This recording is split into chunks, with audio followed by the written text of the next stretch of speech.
दोस्तों, दिव्यदीप चैनल में आपका बहुत बहुत स्वागत है।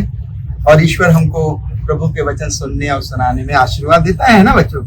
तो ईश्वर का ताली बजाकर धन्यवाद करें। और आज हम उत्पत्ति ग्रंथ के 36वें अध्याय के बारे में पढ़ेंगे, जिसमें एसाव की वंशावली के बारे में बातचीत हुई है। एसाव अर्थात एदोम की वंशावली इस प्रकार है। एसाव ने कनान देश की कन्याओं में कई को अपनी पत्नी बना लिया। हित्ती जातीय एलोन की पुत्री आदा को, हिब्बी सिबियोन के पुत्र अन्ना की बेटी ओहोलीबामा को तथा बासमत को जो इस्माइल की पुत्री और नबायोत की बहन थी। एसाव ने आदा को एलीफस हुआ, बासमत को राउएल और ओहोलीबामा को यऊश, यालाम और कोरा हुए। यही एसाव के पुत्र हैं जो कनान देश में पैदा हुए, है ना। ये सब कहाँ पैदा हुए? कनान देश में। एसाव अपनी पत्नियों, पुत्र पुत्रियों, अपने घर के सब लोगों, सब ढोरों और पशुओं को तथा वहां सब कुछ को लेकर जो उसे कनान देश में प्राप्त हुआ था, अपने भाई याकूब से अलग होकर किसी दूसरे देश में चला गया। अपने भाई याकूब से दूसरे देश चला गया। कौन चला गया?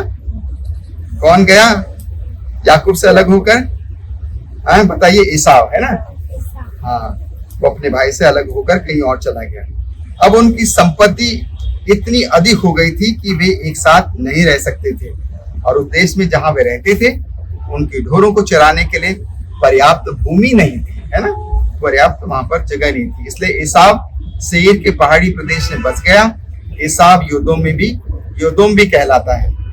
सेईर के पहाड़ी प्रदेश के निवासी एदोमिया के मूल पुरुष एसाव की वंशावली इस प्रकार है। अभी एसाव के वंशज के बारे हम उनके बारे में सुनेंगे। एसाव के पुत्रों के नाम इस प्रकार हैं। एसाव की पत्नी आदा का पुत्र एलीफज और एसाव की पत्नी बासमत का पुत्र रऊएल।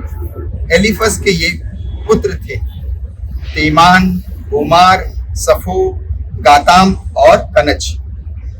तिम्ना एसाव के पुत्र एलीफज की उपपत्नी थी। उसे एलीफज से अमालेक नामक पुत्र हुआ। ये एसाव की पत्नी आदा के पोते थे। रऊएल के ये पुत्र थे नहत, चेरह, शमा, मिज्जा। ये एसाव की पत्नी बासमत के पोते थे।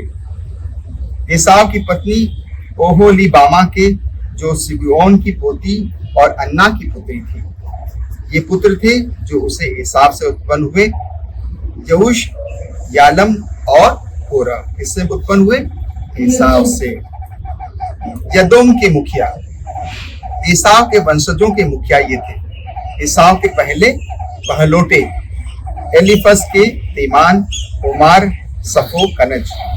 कोरह, गाताम और अमोलेक के नामक पुत्र, ये वे मुखिया हैं जो एदोम देश में एलीफज के पुत्र थे। ये आदा के पोते थे। एसाव के पुत्र रऊएल के पुत्रों में से मुखिया हुए नहत, जेरह, शमा और मिज्जा।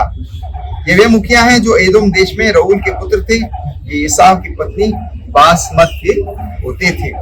एसाव की पत्नी ओहोलीबामा के पुत्र ये हैं यऊश, यालाम और कोरह नामक मुखिया। ये एसाव की पत्नी ओहोलीबामा से जो अन्ना की बेटी थी उत्पन्न हुए। यही एसाव अर्थात एदोम के पुत्र और ये मुखिया भी थे। सेईर के वंशज, कहाँ के वंशज? सेईर के। होरी जातीय सेईर के पुत्र जो उस देश के निवासी थे इस प्रकार है। लोटान, शोबाल, सिबोन, अन्ना, सिदोन, एसेर और दिशान। सेईर के पुत्र एदोम देश में होरियों के मुखिया थे। लोटान के पुत्र होरी और हेमान। लोटान की बहन तिम्ना थी। शोबाल के पुत्र अलवान, मानहत, हेबाल, शाफो और ओनाम। सिबाल के पुत्र अय्या और अन्ना। यह वही अन्ना है जिसने अपने पिता सिमोन के गधों को चराते हुए मरुभूमि में गर्म जल के स्रोतों का पता लगाया। कौन से जल का पता लगाया? गर्म जल जहां से निकलता है उसका उसने पता लगाया था। अन्ना की संतानें ये है दिशोन और अन्ना की पुत्री ओहोलीबामा। दिशोन के पुत्र हेमदान, एशबान, यित्रान और केरान। एसेर के पुत्र बिल्हान, जवान और अकान। दिशान के पुत्र उस और अरान। होरियों के मुखिया ये थे लोटान, शोबाल, सिबोन, अन्ना, दिशोन, एसेर और दिशान। ये अपने कुलों के अनुसार सईर देश और होरिया के मुखिया थे। इस प्रकार सईर देश वंश की ये संतानें उत्पन्न हुई। एदोम के राजा, कहाँ के राजा? एदोम के राजा। इस्राएली राजाओं के पूर्व एदोम देश में राज्य करने वाले राजाओं के नाम इस प्रकार है। बौरू का पुत्र बेला एदोम में राज्य करता था। उसकी राजधानी का नाम दिनहाबा था। क्या नाम था? दिनहाबा। जब बेला मर गया तब बोस्त्रा निवासी सेरह का पुत्र योबाब उसका उत्तराधिकारी बना। तब योबाब मर गया तब तिमानिया के देश का हुशाम उसका अधिकारी बना।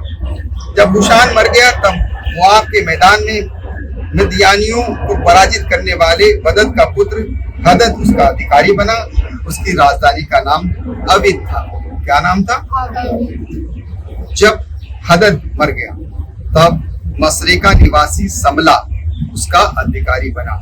जब समला मर गया तब फरात नदी के किनारे स्थित रहोबोत का निवासी शोल इसका उत्तराधिकारी बना। जब शोल मर गया तब अकबोर का पुत्र बाल हनान उसका उत्तराधिकारी बना। जब अकबोर का पुत्र बाल हानान मर गया तब उसका हदद उसका उत्तराधिकारी बना। उसकी राजधानी का नाम पाऊ था। राजधानी का नाम क्या था? पाऊ। उसकी पत्नी का नाम मेटबैल था।